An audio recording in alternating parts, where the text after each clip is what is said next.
มีอุปกรณ์นะครับเอนเดอร์พอตเตอร์เลนโตนปุ่มออกซิเดียนทรายกระจุกบล็อกนะครับแล้วก็ถังน้ำ TNT แล้วก็กระสุนจะเป็นแบบไหนก็ได้นะครับแต่ผมขอเลือกใช้อย่างนี้นะครับไปเริ่มทำกันเลยครับก่อนอื่นให้กด4บล็อกนะครับ4 คูณ 3นะครับแบบนี้นะครับ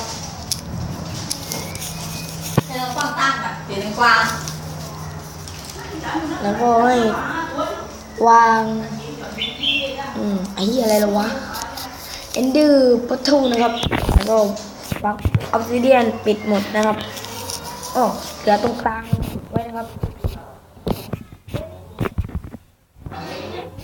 เหล็ก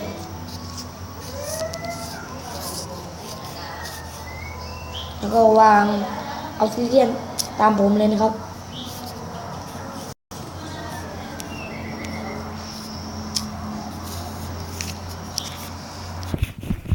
แล้วก็เอาทรายวางอีกข้างหนึ่งนะครับเอากระจุกไว้ข้างบนด้วยนะครับวางขึ้นมา1 บล็อกนะครับแล้วก็วางสโตนสแลบข้างหลังข้างหน้านะครับ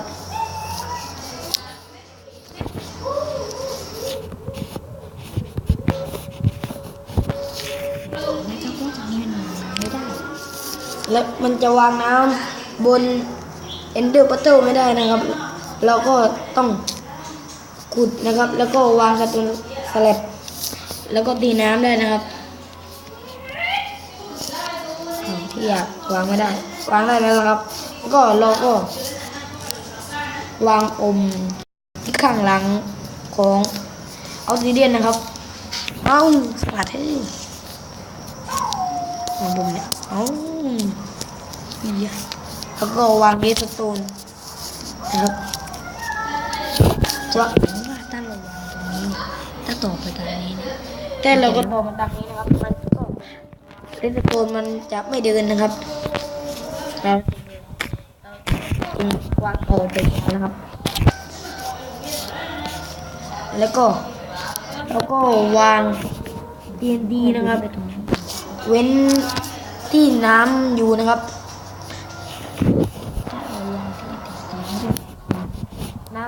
น้ำจะไม่ไหลนะครับแล้วก็มันจะดูดน้ำไปไม่มีแรงผลักนะครับแล้วก็ตีน้ำไปนะครับเครื่องกระโดดนี้นะครับมันอาจจะตายได้ในโหมด Survival นะครับ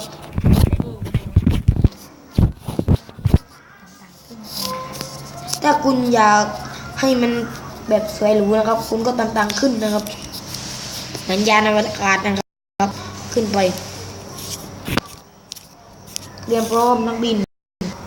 5 4 3 2 1ตัวนักบินได้นะครับตอนนี้ก็พังหมดเป็นเสียงครับ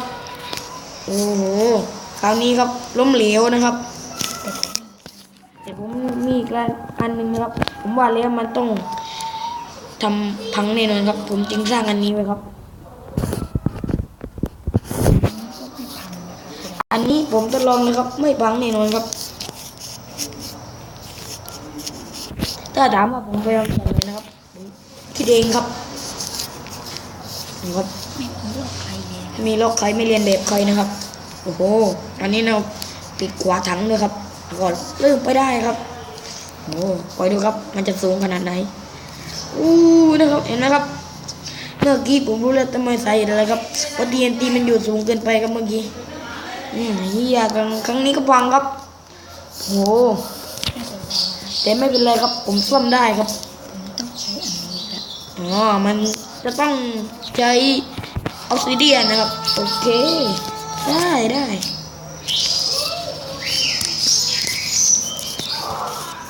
ครั้งนี้จะปังไหมครับมาดูกันครับ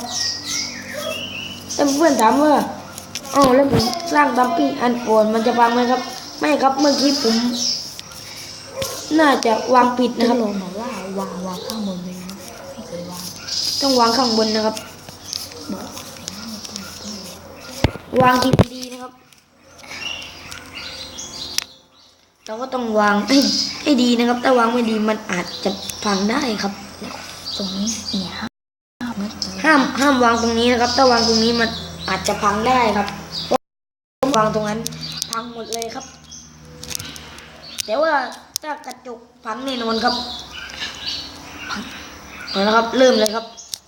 กดนะครับมันไหลไปนะครับแล้วก็เห็นไหมครับไม่ครับผมดูไม่เห็นเห็นไหมครับไม่พังครับโอ้กระจกก็ไม่พังครับเห็นไหมครับโอเคนะครับคลิปนี้ก็ไว้แค่นี้ครับถ้าชอบอย่าลืมกดไลค์ถ้าชอบมากๆก็กด Subscribe นะครับโอเคครับบ๊ายบาย